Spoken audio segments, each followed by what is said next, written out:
going to go to college. So she goes to college, becomes an attorney, becomes the first woman judge in the Rocky Mountains. I love it. So, yeah, so you see, she goes on and does these accomplishments without being married to a handsome prince who doesn't have a job. And, it's really great because all of these books sort of have that slant, that theme to them, that, it's a different slant on these fairy tales. And, I was thinking with the advent of, hybridizing and, biosciences, a lot of women aren't going to want to actually, necessarily grow up to do, or have to nowadays to do the traditional things of the past. They have so many more options. So exactly. And the thing with the story, in fact, another interesting anecdote. I was in a pizza parlor here in Colorado one afternoon, and it was raining. It was about like it is right now, very cold, and it was raining. And one of the tables there were like four little girls, not really little girls, I'd say 10, 12 years old. And two women. If there hadn't been women there, I wouldn't have said anything. There had been adults. So there were just a bunch of little girls. I wouldn't have gone over and talked to them. But there were two adults, the mothers, and there were 4 or 5 girls there. And I took the True Stories of the Fairy Tales, and I handed it to one of the mothers, and I said, maybe the kids would like to read this. And so we started chatting. And one of the women even said, when she started, she's thumbing through, and she realized, as I said, these are stories about independent young women. She said, I'm going to have them read this, and then we're going to talk about it. So she was very interested in it. And one of the girls who can't have been older than 12 years old, when I was talking about how Snow Porthole doesn't want to marry the prince because he doesn't have a job. This young girl said, "Who'd want to marry a man without a job?" So she was already into that. She was way ahead of a lot of other people when she's realized you don't marry a prince because he doesn't have a job. So that was something that she was into.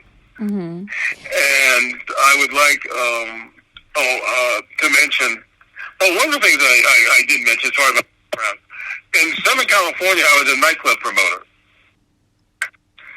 And I was actually considered, I'm going to brag, I admit it, this is a brag.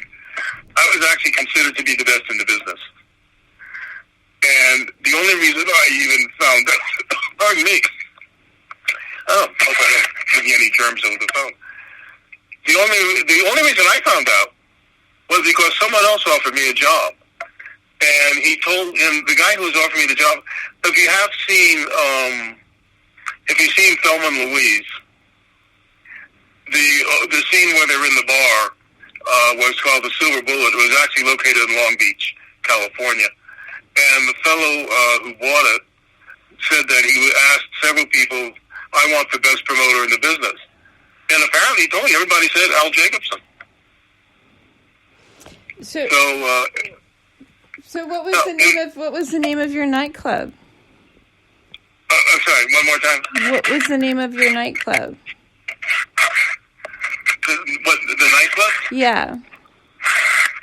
There was a club called the Crescendo. I started there when it was in the disco days, and they went country and were called the Cowboy Boogie Company.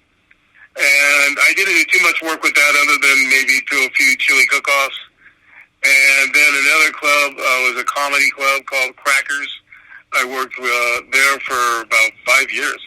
And then I was working at the Silver Bullet. Like I said, that only lasted about a year because the fellow really didn't know what he was doing. And he should not have invested money in that club. And so those are the clubs that I worked at. I was in Philadelphia, and when I wrote down my address on the little sign-in card, I wrote down my address in Anaheim, California. And the girl behind the counter, now mind you, this is Philadelphia, said to me, "Oh, I heard of there's a nightclub there called Crackers, and it's really great. Have you ever been there?" This is the club I was the promoter. And I said, "I've been known to show up there."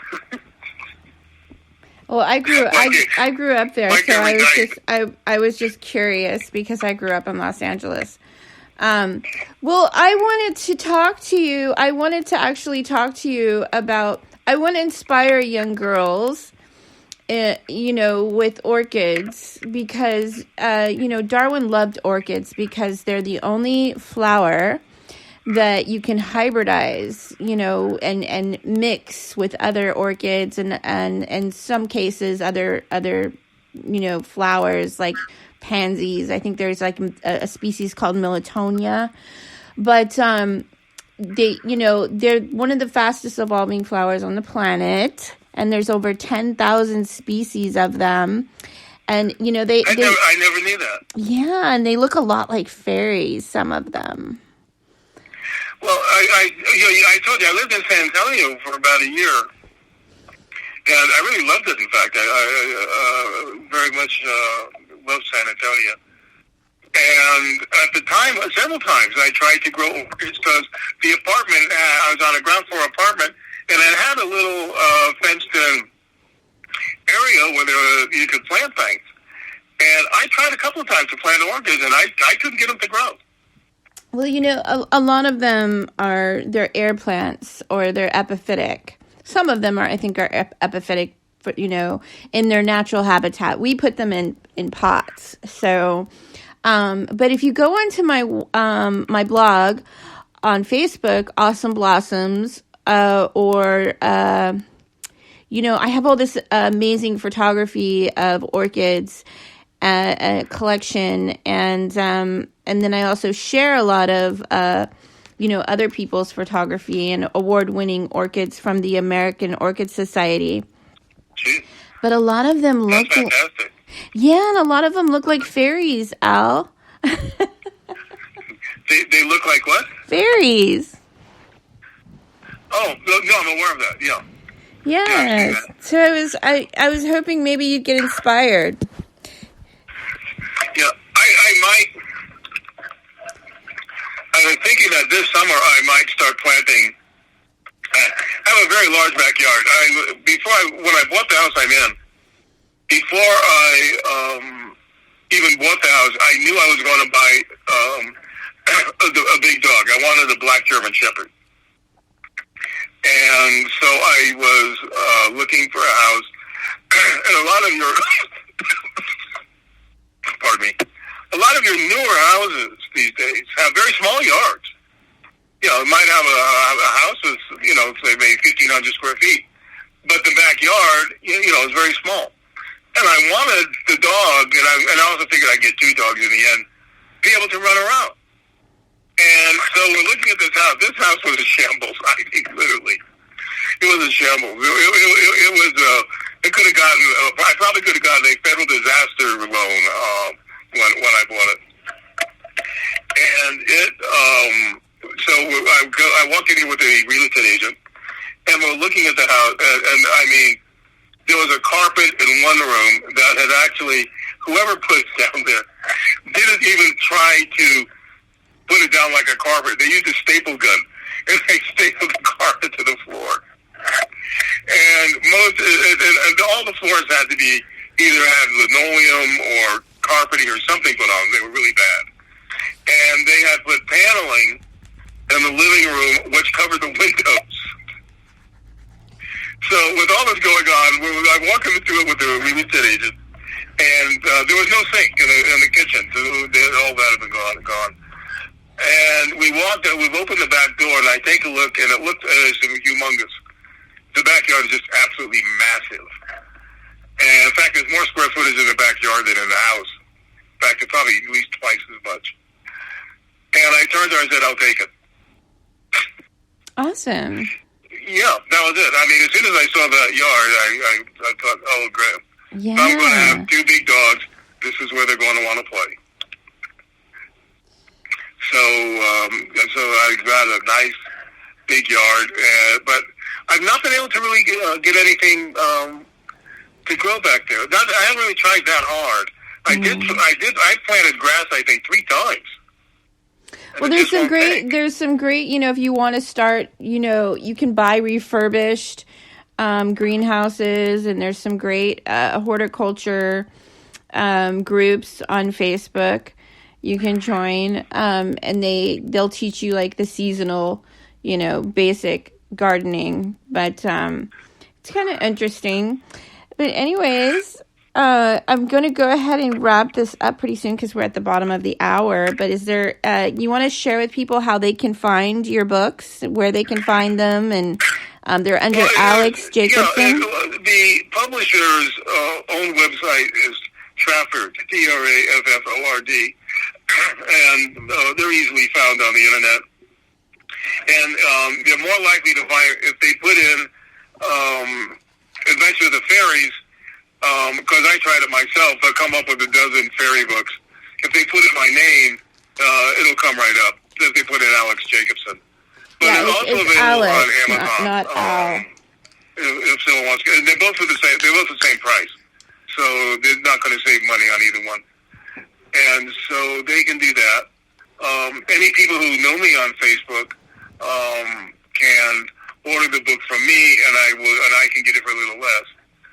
So if they want to, if anyone's on Facebook, they can go on Facebook, put in Al Jacobson, and I think there are probably a dozen Al Jacobsons on there. But if they keep looking around, they'll find me, and they'll find where I have a picture of the book up there. And I also put up the one that you sent, that you did.